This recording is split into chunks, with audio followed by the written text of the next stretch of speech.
Welcome, happy Sunday morning. My name is Catherine McNulty and this is Grief Inspired Live, and I am so happy that you found me. So what I am going to do is I have a 3-part series that I put together. I started prepping for this conversation and I realized that the conversation was larger than just one single conversation. So I want to take time and I want to dive a little bit deeper. So over the next 3 weeks, I am going to have a 3-part series.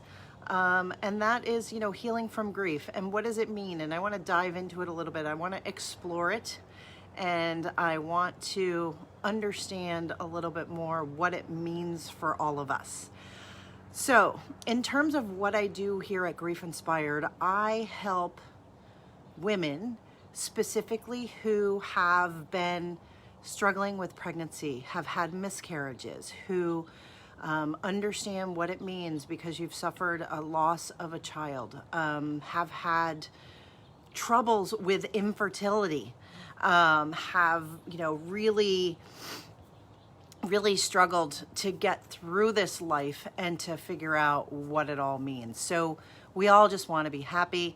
What I want to do is really explore that and figure out how to take us from where we are to happy, and whether that means getting back to happy like you once were, or maybe happy, a new level of happiness that's maybe different from what you expected. We're going to go there. So super great Sunday morning here. It's a little bit chilly. I got out my scarf.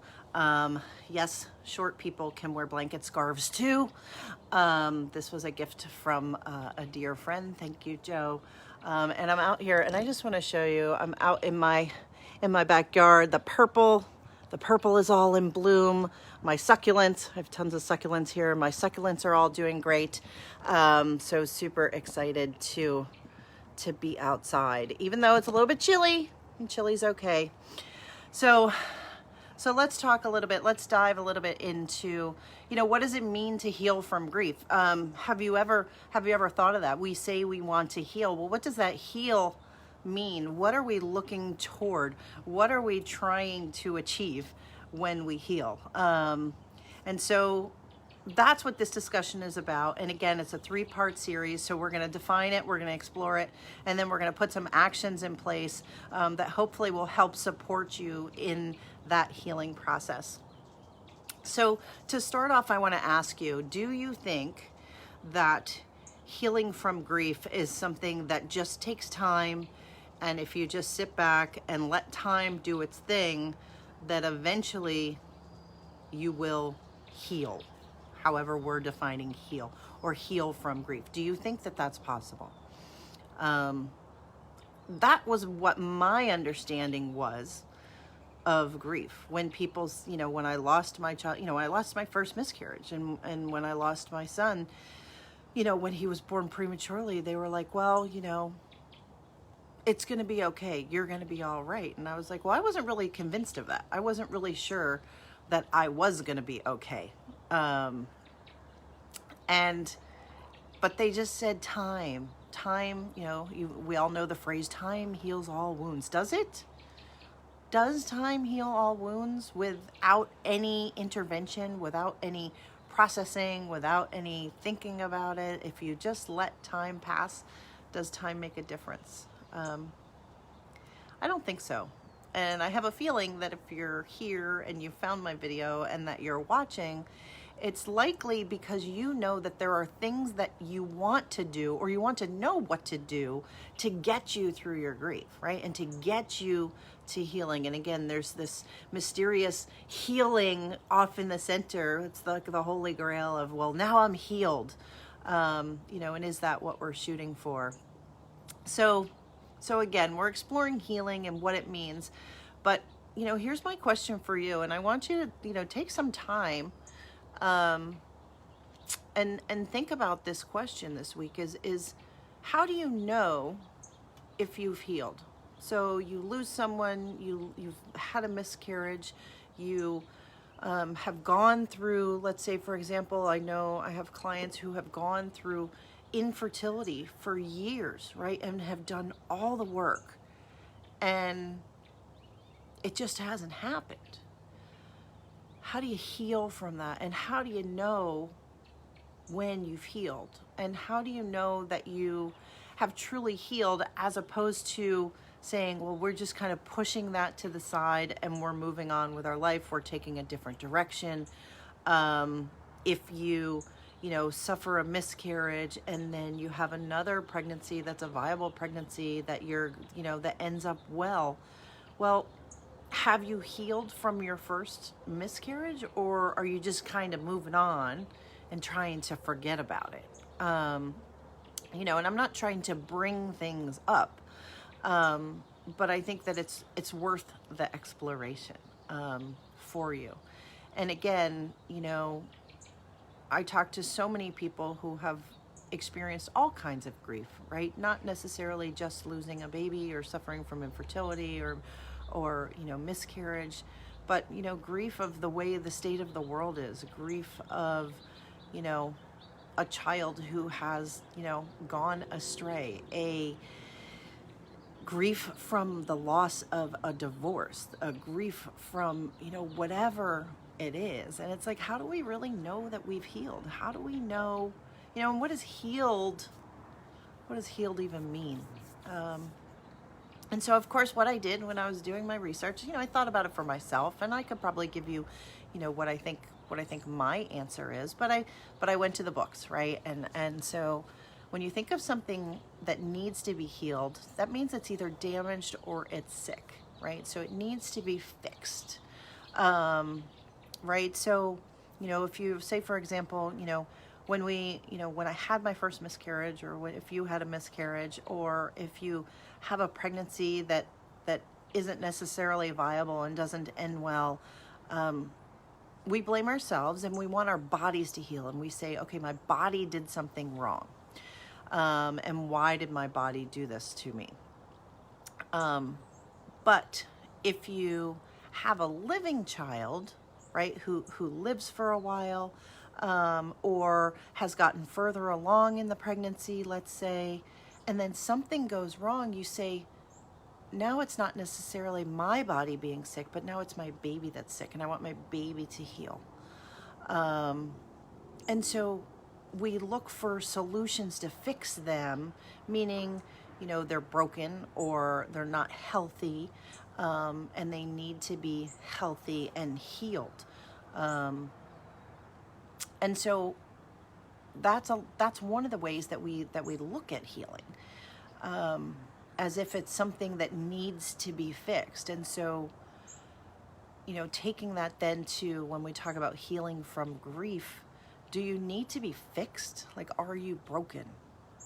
Do you feel broken? And do you feel like something needs to be fixed? Are you searching to fix something that you inherently feel is broken about you, whether it be, broken in your heart, broken in your emotions, broken in your mind?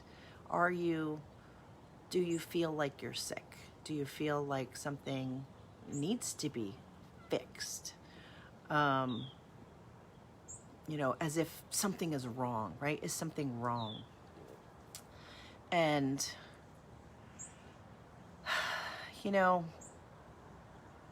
I remember going through, my losses, right? So my first miscarriage, the first thing I thought of was, well, what did I do wrong, right? I mean, this is what we do to ourselves.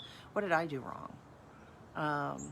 I needed to know what was wrong. I had the opportunity to understand, right? So my first miscarriage ended at, so I thought it was 13 weeks, but he was really only about 8 weeks. And we did have to go in and do a D&C. And so, if you can say the advantage of that was that we could do genetic testing. And so I had more information than I think a lot of people get, to say, like, why did this happen? And I was able to take it, from me and say, was it something that I did wrong, or was it something, again, that was just genetics, and that was, yes, because of the genetic combination, which again happens a lot. It doesn't necessarily make it any easier, but it does happen a lot. But when I had my son prematurely, it made me think, what is wrong with me? What did I do wrong, right? And I think that as women, that's what we do. We say, what did I do wrong? What should I have done that I didn't do? Or what did I do that I shouldn't have done, right? And we spend all this time going through the process of trying to unravel what would have given us a different outcome, what would have made it different, what would have, helped my baby survive, and when I went into preterm labor, that was all on me. And it's still a little hard because I think about, he was good. He was good, and it was my body that in a sense failed, that made me go into premature labor, and he would have been okay. And that the problems that he had and the reason why he was sick was because he was so premature. And that takes me to, blaming, right? We think to ourselves, what should I have done? What could I have done? What didn't I do? And we blame ourselves.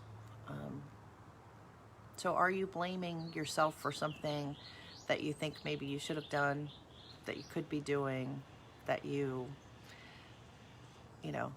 wonder whether you shouldn't have done?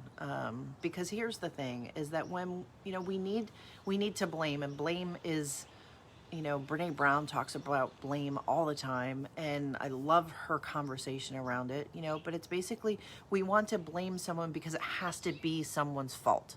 When things go wrong, when things don't happen the way we want them to happen, it has to be someone's fault. And so the way our mind processes all of it is we're trying to find who is at fault. And so you go around and you say, okay, who can I make at fault for this? So, inherently as women, we can say, it's my fault.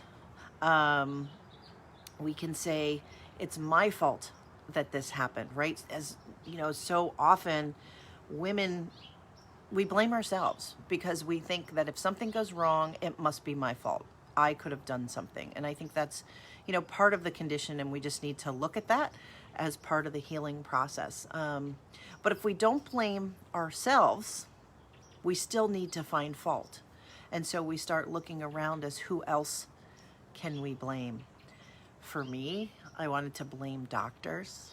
I wanted to blame the hospital that I was at for Jack not living. I wanted to blame my spouse somehow because he was in this space. I wanted to just, inherently blame the world because it was too painful to put it necessarily on me and to take all the blame, right? Because if it's not me, then who is it? We have to find fault. That's what we do. Good morning, Deb. Good to see you today. Thank you for being here. Wonderful, wonderful you. And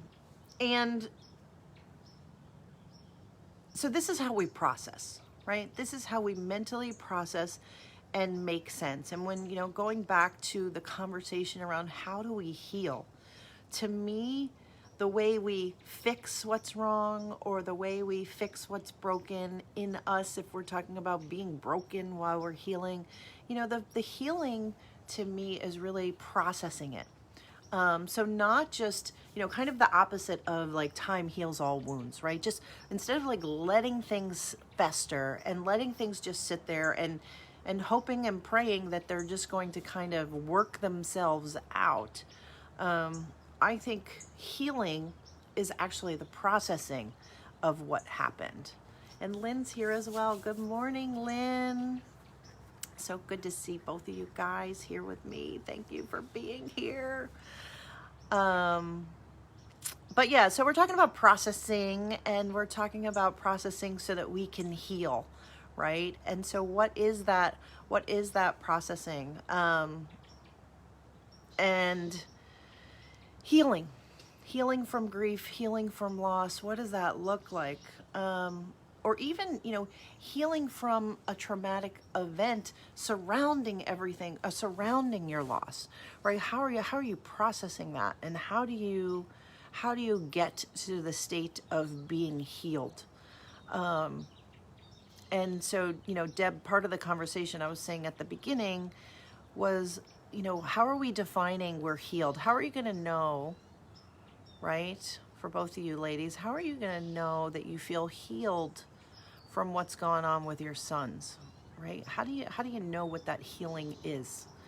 How are you going to be able to like check off the box? And is there a box to be able to say, yep, I'm healed. I'm good. I did all the work. Doesn't mean it's going to take the pain away, but how do you know when you're actually gotten to healing? Like, I've done enough. Like, I've processed this.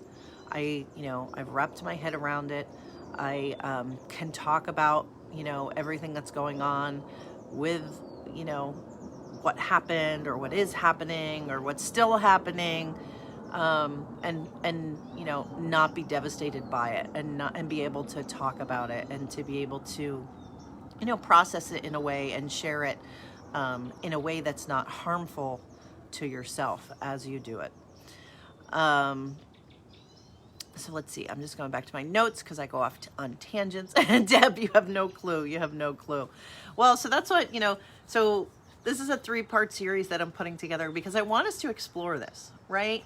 So, in a lot of, and Deb, you're in some of my other worlds too, right? But what we do is we say, I'm very much into goal setting and personal development and, going after what it is that you want. And so it's like, well, we set goals. I mean, this is January, right? Everybody's got their New Year's resolutions, if you still have them or not.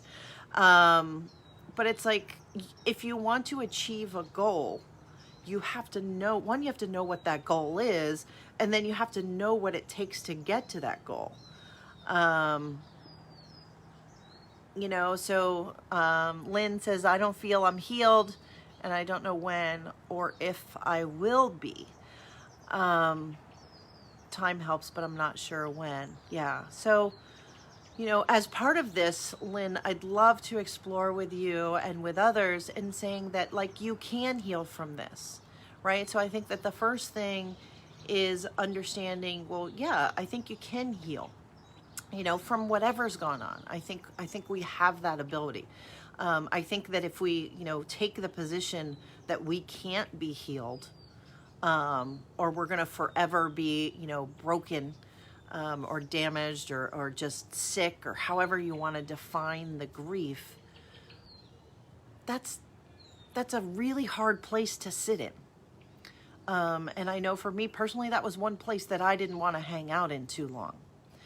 I often tell this story about, I went to a support group right after I lost my son Jack, and I went there looking for hope, right? Because you need to believe that you can get through this. You need to believe that there's hope for you, that you can heal, right? That with time or with work, Deb, we'll get back to that in a second. So I went in, right?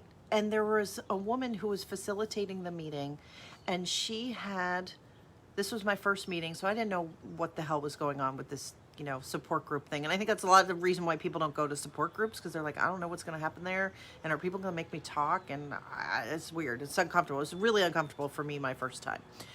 And she had a birthday cake, in honor of her baby who had died 5 years previous. And we're all sitting there, and she like lights this candle on this birthday cake, and she lights it, and she starts sobbing, and she starts weeping. And I'm thinking to myself, this is the facilitator. This is the person who's supposed to be my symbol of hope. This is the person who I'm supposed to walk in, and she's going to say to me, like I do with every time I talk to a mom for the first time, is like, look, this is not going to end you. Like, you can get through this. There is hope. You can heal. It isn't going to hurt as much as it hurts right now. It isn't going to hurt this much forever. That's what I wanted to know. I wanted to have hope.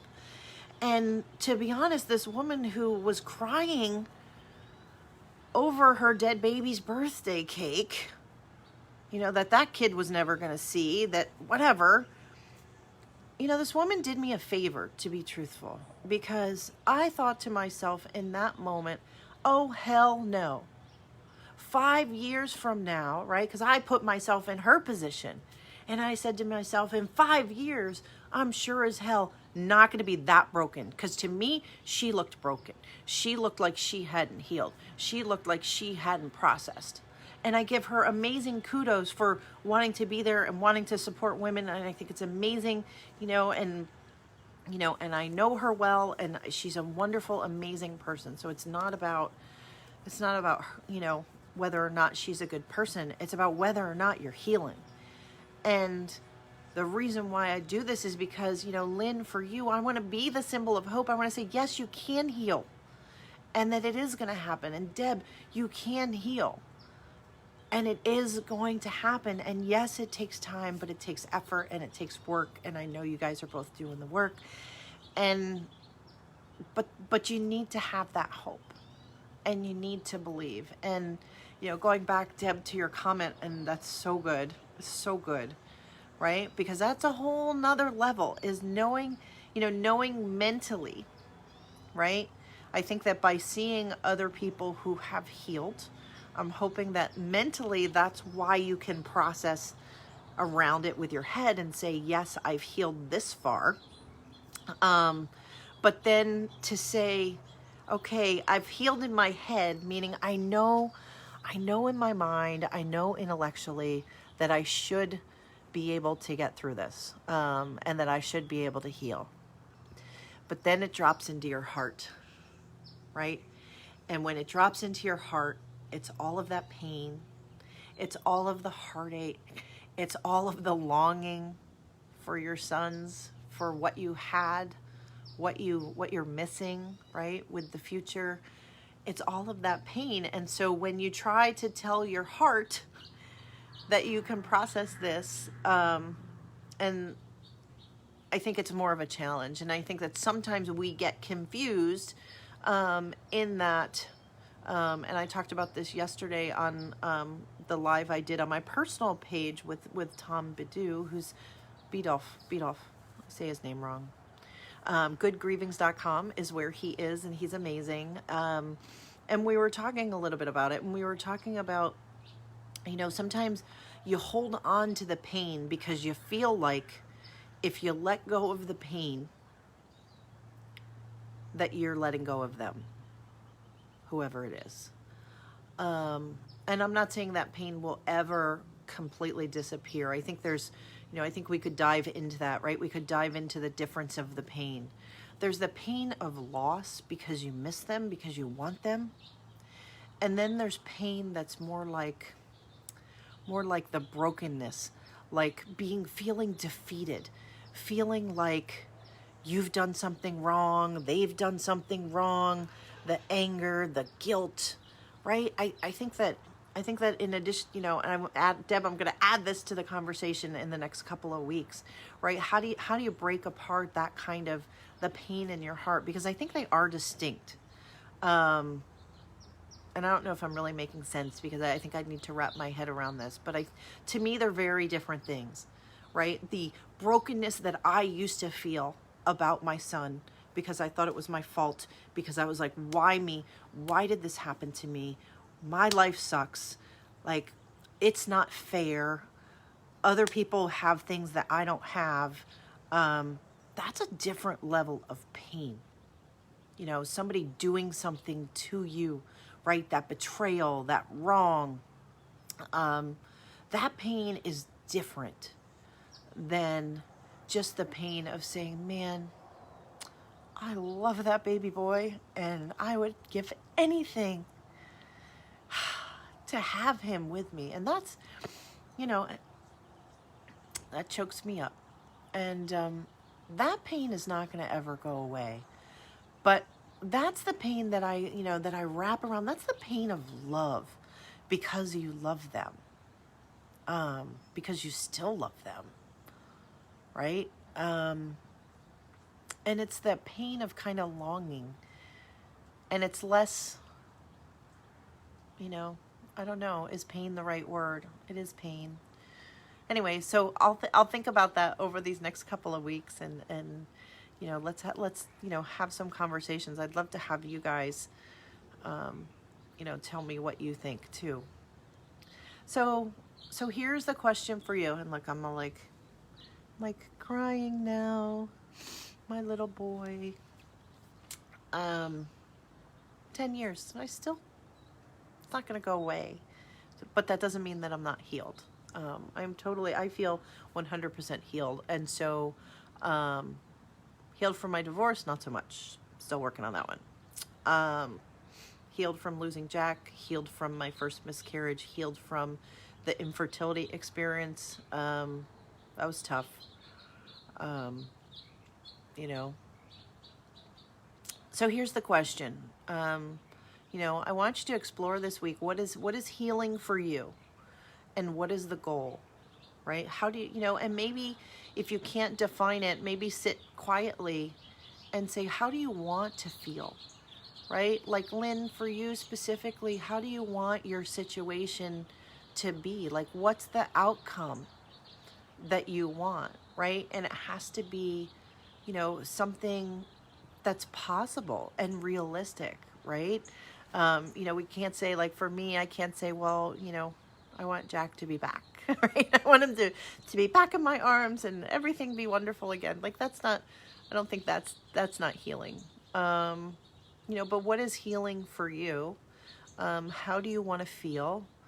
And what is the goal? What are you trying to achieve? Because again, you can't hit a target that you don't know. So when you ladies think about your sons, think about, you know, how do you want to heal? What do you want that to be like? How, you know, when you look back, imagine yourself a year from now, 2 years, 5, 10 years from now. You know, when you look back, how do you want to have, you know, what's happened over the past couple of years? How do you want to feel about all of that, right? You can't predict the future in terms of how you're going to feel, but you can sort of say, how do I want to feel? And that'll help you move more toward that. And you absolutely have to have hope that you can get to a good place, because I absolutely believe that you can. I wouldn't be doing any of this if I didn't believe. And I still, honestly, feel way more healed than I feel like I should be, if that makes any sense. And so, you know, I'm devoting my life to figure out,